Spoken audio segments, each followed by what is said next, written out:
क्या कहता है? Statement of Gauss theorem, Gauss के प्रमेय का कथन। अब गॉस का प्रमेय कहता क्या है हम लोग, ठीक है?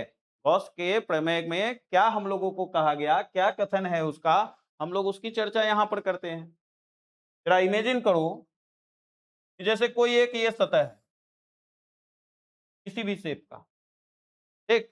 अब इस सतह के अंदर बहुत सा चार्ज है ना? जैसे ये चार्ज ले लिए Q1, Q2, Q3, N तक है चार्ज। अब इन सभी चार्ज के कारण या इन सभी आवेशों के कारण ये जो सतह है, इस सतह पर कितना विद्युत फ्लक्स आपतित होगा, वही हम लोगों को पता चलता है गॉस के कथन से। तो गॉस का कथन क्या कहता है कि किसी बंद सतह से, है ना, ये वाला है बंद सतह, किसी बंद सतह से घिरे आवेशों के कारण, जैसे ये सतह बंद है और इससे घिरा हुआ ये सब आवेश है Q1, Q2, Q3 चलता जाएगा Qn तक। तो किसी बंद सतह से घिरे आवेशों के कारण उस बंद सतह पर विद्युत फ्लक्स का मान उस सतह से घिरे कुल आवेश का 1/ε0 टाइम्स होता है, ठीक है?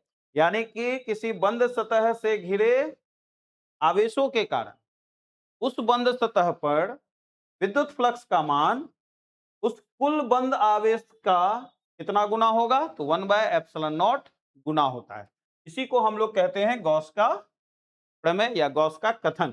गॉस का कथन क्या कहता है कि किसी बंद सतह से घिरे आवेशों के कारण उस बंद सतह पर विद्युत फ्लक्स का मान उस सतह से घिरे कुल आवेश का 1/ε0 गुना होता है, ठीक है? यानी कि यहां पर हम लोग क्या लिखेंगे? जैसे विद्युत फ्लक्स को फाई से व्यक्त करते हैं, तो फाई बराबर हो जाएगा 1/ε0 गुना बंद सतह से घिरा कुल आवेश, है ना? तो विद्युत फ्लक्स यानी फाई का जो मान होगा वो क्या होगा? तो 1/ε0 इंटू बंद सतह से घिरा कुल आवेश। तो क्या लिखेंगे इसको? फाई बराबर 1/ε0 इंटू बंद सतह से घिरा हुआ कुल आवेश कितना है?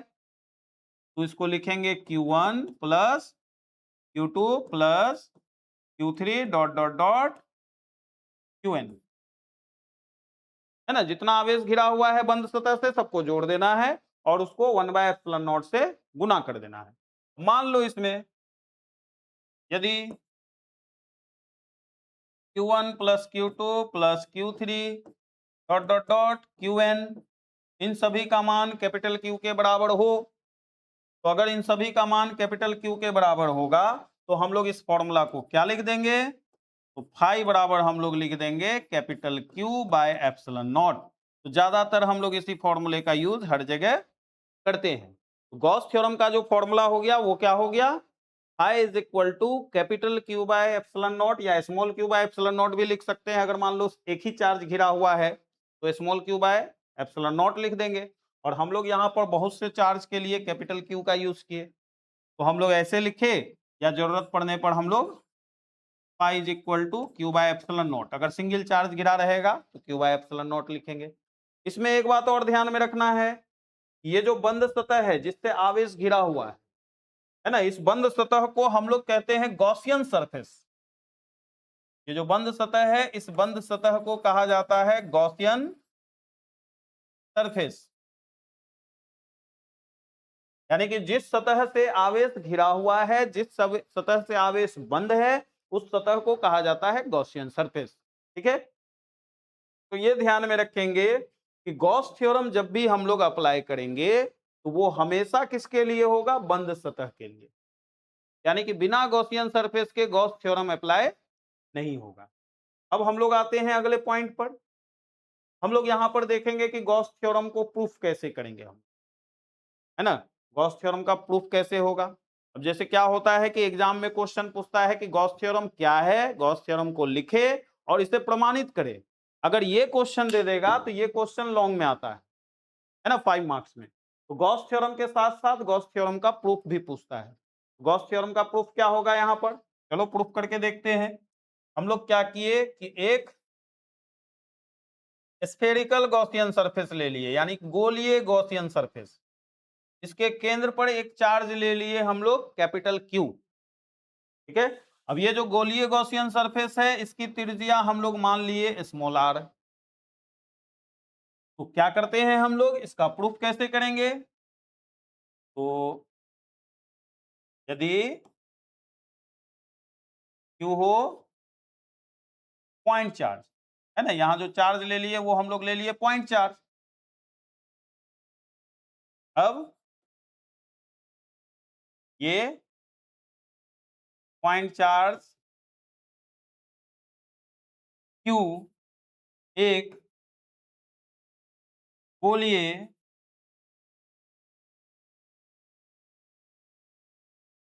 गॉसियन सरफेस से घिरा है ना, ये जो पॉइंट चार्ज क्यू है ये गॉसियन गॉसियस ये गोलीय गॉसियन सरफेस से घिरा हुआ है। तो हम लोग क्या करेंगे, इस गोलीय गॉसियन सरफेस पर विद्युत फ्लक्स का मान निकालेंगे। तो विद्युत फ्लक्स का मान निकालने के लिए अब देखो यहाँ एक बार फिर देखो, तो ये जो सतह है ये तो लगातार कर्व है, मुड़ रहा है ना, तो अगर इसका एरिया वेक्टर निकालेंगे तो किसी विशेष डायरेक्शन में इसका एरिया वेक्टर नहीं निकलेगा। अब विशेष डायरेक्शन में जब एरिया वेक्टर नहीं निकलेगा तो हम लोगों को क्या करना है, इस सतह को छोटे छोटे छोटे छोटे खंडों में बांट देना है। तो हम लोग क्या करते हैं, यहां पर एक छोटा सा एक खंड ले लिए, यही खंड ले लिए। इस खंड का जो एरिया वेक्टर होगा वो होगा बाहर की तरफ, इसको हम लोग व्यक्त कर दिए ds से। अब करना हमको क्या है कि यहां पर इस आवेश q के कारण विद्युत क्षेत्र निकालो। तो विद्युत क्षेत्र निकालने के लिए हम लोग क्या करते हैं, यहां पर एक इकाई धनावेश रख देते हैं। अब जैसे इकाई धनावेश रखेंगे तो ये तो चार्ज पॉजिटिव और ये भी पॉजिटिव, तो पॉजिटिव पॉजिटिव है तो विद्युत क्षेत्र की दिशा हो जाएगी बाहर की तरफ, ये हो गया विद्युत क्षेत्र। अब यहां पर हम लोग क्या करेंगे, अगर विद्युत फ्लक्स का फॉर्मूला अप्लाई करेंगे तो विद्युत फ्लक्स के फॉर्मूला में क्या पढ़े थे कि इलेक्ट्रिक फील्ड और एरिया वेक्टर का वो डॉट प्रोडक्ट होता है। चलो निकालते हैं, क्या करेंगे, तो अब सरफेस के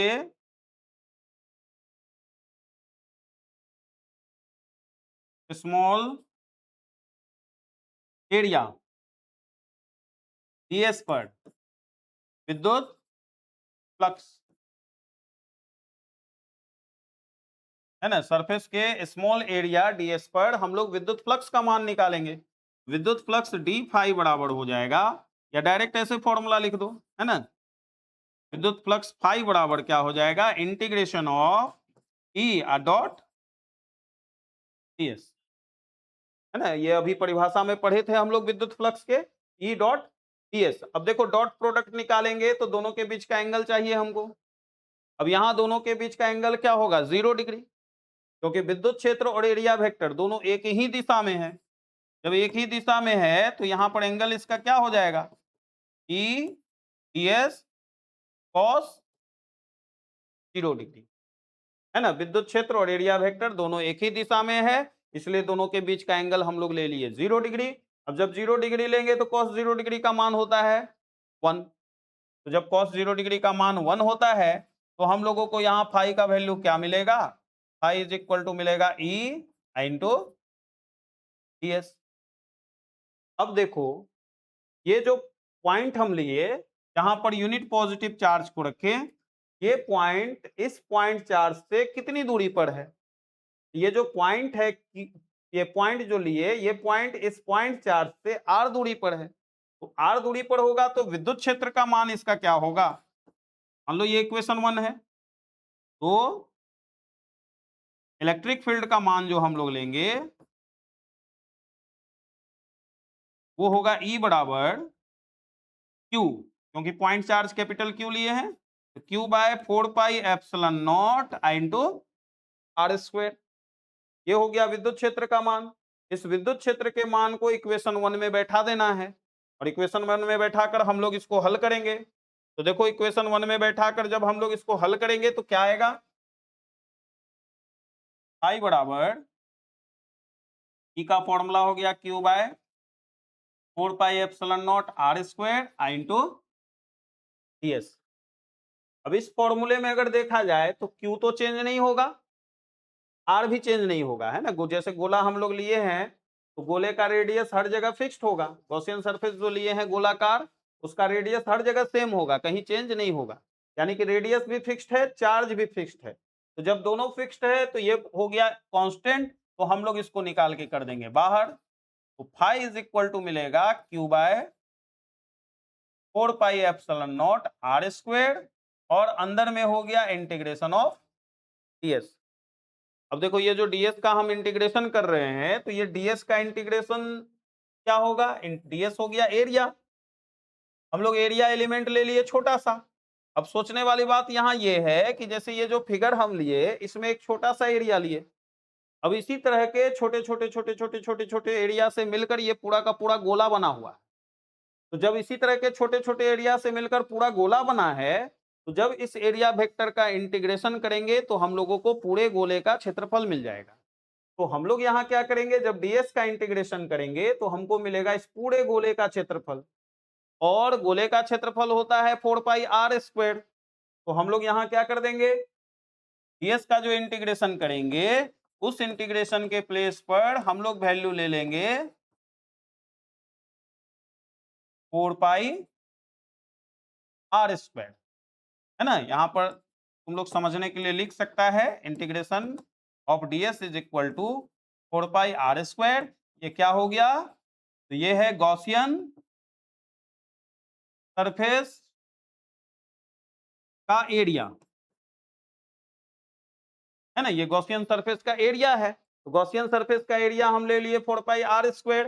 देखो अब क्या क्या बचा, क्या क्या गया, आर स्क्वायर खत्म, 4 पाई खत्म, तो बचा क्या, आई बराबर हो गया क्यू बाय एप्सिलॉन नॉट। देखो यही फॉर्मूला अभी गॉस थ्योरम का हम लोग पढ़े थे स्टेटमेंट में, है ना। वही फॉर्मूला हम लोगों को यहाँ पर प्राप्त हो गया।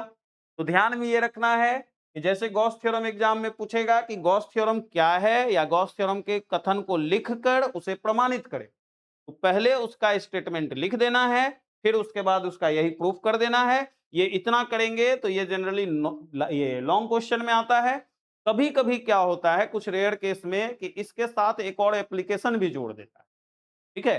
तो अगर एप्लीकेशन जोड़ देगा तो हम लोग जब एप्लीकेशन पढ़ेंगे तो इसके साथ एक एप्लीकेशन को ऐड कर देना है। अभी चूंकि एप्लीकेशन हम लोग नहीं पढ़े हैं, तो अभी फिलहाल तुम लोगों को इतने पर ध्यान में रखना है कि अगर क्वेश्चन पूछेगा कि गॉस थ्योरम क्या है, उसका प्रूफ करे, उसका कथन लिखे, उसको प्रूफ करे, तो हम लोग गॉस थ्योरम का कथन लिखकर उसको प्रूफ कर देंगे। तो गॉस थ्योरम का यही स्टेटमेंट है, यानी कि ये हो गया प्रूफ, ठीक है। तो आज के इस लेक्चर में हम लोग इसको यहीं तक रहने देते हैं, तुम लोग इसको रिवीजन करना, ठीक है। तब तक खुश रहो, मस्त रहो, है ना, और पढ़ाई लिखाई करते रहो, ठीक।